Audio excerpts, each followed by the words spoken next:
Staying in this part of the city for too long was likely to bring an unwelcome end to the night. James sat up and took a long, deep breath. His side was on fire and his head swam from the pain.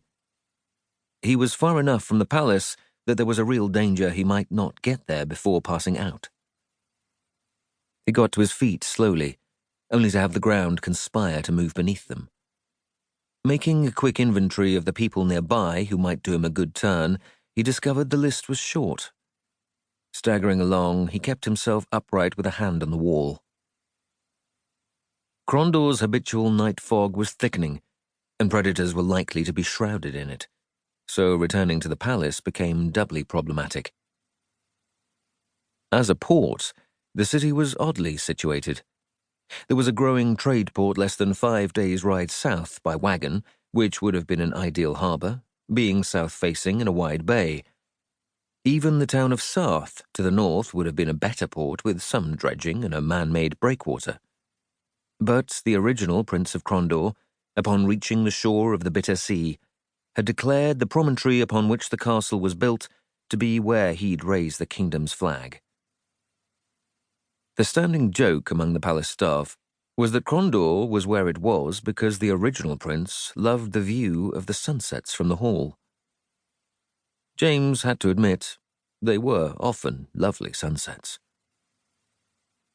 He realized he was getting giddy and forced his mind to clarity as he stumbled towards his destination. As he moved slowly along, he reviewed how he had managed to find himself in this predicament. Since returning from the north and his very odd adventures involving the mad pirate named Bear, he had been investigating the presence of a rival gang in Krondor, headed by a mysterious figure known only as the Crawler. In the last 4 months, life in Krondor had returned as much to normal as it ever did.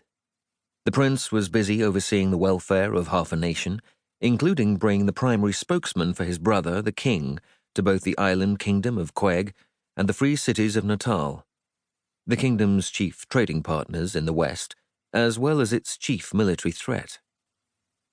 Bulk goods from the northern province of Yabon came down the coast to be brokered and sent eastward, while luxury goods from the east and down in the empire came through on their way to Yabon, the free cities, and the far coast. But one thing hadn't returned to normal, and that was criminal activity.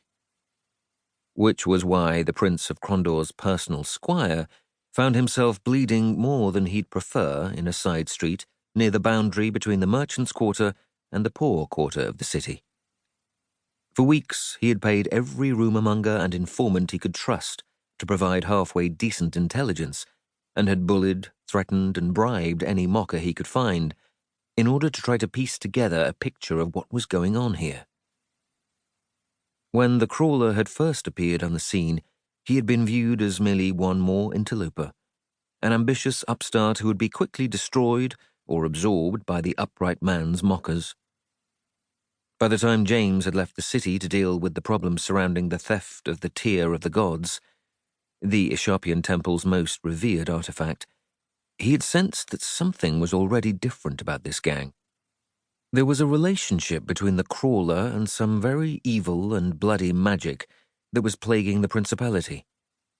He couldn't connect the events of the last few years since uncovering the demon cult in the Jalpur desert, the loss of the Tear of the Gods, and other odd occurrences directly to the Crawler and his men, but what James called his bump of trouble told him there was, somehow, a connection, and he intended to discover what it was.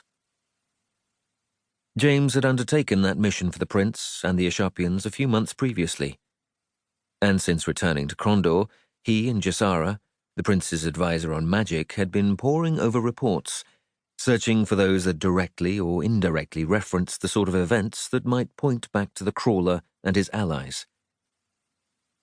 A pattern had emerged. Although it centered on Krondor, it extended from Durbin, in the west, on the coast of Kesh, all the way north to Ylith, southernmost city in Yabon province. It had taken a lot of work, but the prince had set it as a high priority. The attempted theft of the Tear of the Gods had troubled him deeply. There were few truly sacred things in life, but the Tear...